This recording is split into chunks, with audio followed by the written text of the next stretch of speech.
অবশেষে অর্থ কমিটির প্রধানের দায়িত্ব থেকে অব্যাহতি দেওয়া হয়েছে বোর্ড পরিচালক এম নাজমুল ইসলামকে। আসলে এই নিউজটা আমরা সাধারণ মানুষ আশা করিনি। আমরা আশা করছিলাম একটু ভিন্ন ধরনের নিউজ। কারণ এম নাজমুল ইসলাম উনি সবসময় সত্যি কথা বলছে। আর ওনার যেই কথাগুলা মিলিয়ে নেবেন, ওনার যেই কথাগুলা সব কথাগুলা কিন্তু সঠিক। আমি মনে করি, এমনকি বাংলাদেশের অনেক মানুষ মনে করে যে এম নাজমুল ইসলাম যেই কথাগুলো বলেছেন এগুলো লজিক্যালি কথা, এটার কোনো ভিত্তি নেই। কিন্তু এই যে মিঠুনরা, এই মিঠুনটা দেখেন কি করছে। আসলে বলে না, যখন মানে নিজের পিঠে আঘাত পড়ে না, তখন নিজেই নড়ে চড়ে দাঁড়ায়। এতদিন কিন্তু এই মিঠুনটা ছিল না। যখন মোস্তাফিজের ইস্যু নিয়ে কথা হইতেছিল, মুস্তাফিজকে ইন্ডিয়া থেকে, কলকাতা নাইট রাইডার্স থেকে বাদ দেওয়া হইলো, তখন এই মিঠুনটা কোথায় ছিল? তখন তাদের প্রতিবাদ কোথায় ছিল? ছিল না কিন্তু, একটা প্রতিবাদ করে নাই। আবার আমাদের যেই সদ্রীয় বড় দাদা তামিন্দা, তিনি বলেছেন যে আমাদের বিসিবির যেই সম্পূর্ণ যে আয়টা আছে, ক্রিকেটারদের যে আয়টা আছে, সে আয়টা নাকি সম্পূর্ণ আইসিসি থেকে আসে। তাই হচ্ছে আমাদের এই আমরা ইন্ডিয়াতে খেলতে যাব কিনা এটা নিয়ে একটু ভেবেচিন্তে দেখতে হবে।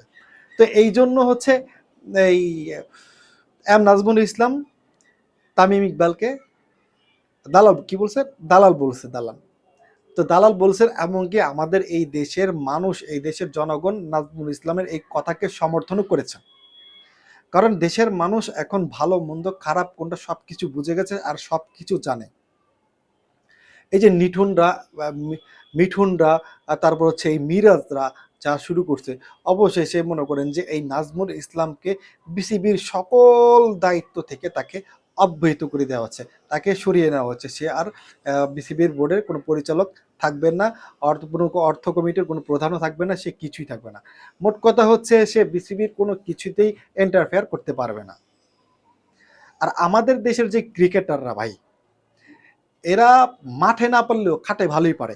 আর এরা হচ্ছে কি ভাই, এরা ক্রিকেট খেলে হচ্ছে টাকার জন্য, টাকার জন্য।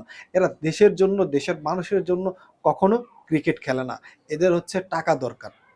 সেটা আমার কথা না ভাই, এটা হচ্ছে বাংলাদেশের সর্বস্তরের জনগণের কথা, যে আমাদের দেশের ক্রিকেটাররা টাকার জন্য খেলে। আসলে ওই যে নিজের গায়ে লাগছে, তো নিজেদের গায়ে লাগছে, এখন হচ্ছে তোমরা নড়ে চড়ে বইছো, তোমরা ধর্মঘট করবা। তোমাদের ওই নাজমুল ইসলামকে পদত্যাগ না করাইলে তোমরা মাঠে যাবা না, বিপিএল খেলবা না। বিপিএল যদি তোমরা না খেলো, তাহলে হচ্ছে বিসিবির কোনো ধরনের সমস্যা হবে না, বাংলাদেশের মানুষের কোনো সমস্যা হবে না। বেটারা তোরা কি করছিস? তোরা এই যে এতদিন যাবৎ ক্রিকেট খেলস, আজ পর্যন্ত কোনো একটা ছোট্ট একটা কাপ বাংলাদেশের মানুষদের জন্য আইনে দিতে পারছস। আবার বড় করে কথা কস যে বাংলাদেশের জনগণের টাকায় আমরা ক্রিকেট খেলি না, আমরা বাংলাদেশের জনগণের টাকায় চলি না। এটা হচ্ছে মিরাজের কথা, মিরাজের কথা।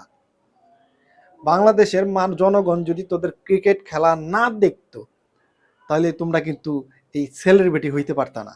আর তোমরা কি এক ম্যাচে ভালো খেললে 10 ম্যাচে মিয়া লাড্ডু মারো। আর মিঠুন দা, এই মিঠুন দাকে অনেকে হস্তমিত আরো কত কিছু ধরে ডাকতেছে। এই মিঠুন দা আপনি কি করছেন? আপনি কিন্তু কিছুই করেন নাই। আপনার তো, আপনি দলের তালিকার লিস্টের বাইরে, আপনি আউট অফ সিলেবাস, আপনার এখানে কোনো কিচ্ছু নাই। তারপরে আপনি এই পোলাপাইন গুলার নিয়ে, পোলাপাইনের গুলো মনে করেন যে ক খ গ ঘ বুঝাইয়া এরপরে নিয়ে আপনি আন্দোলন করেন, প্রেস ব্রিফিং করেন।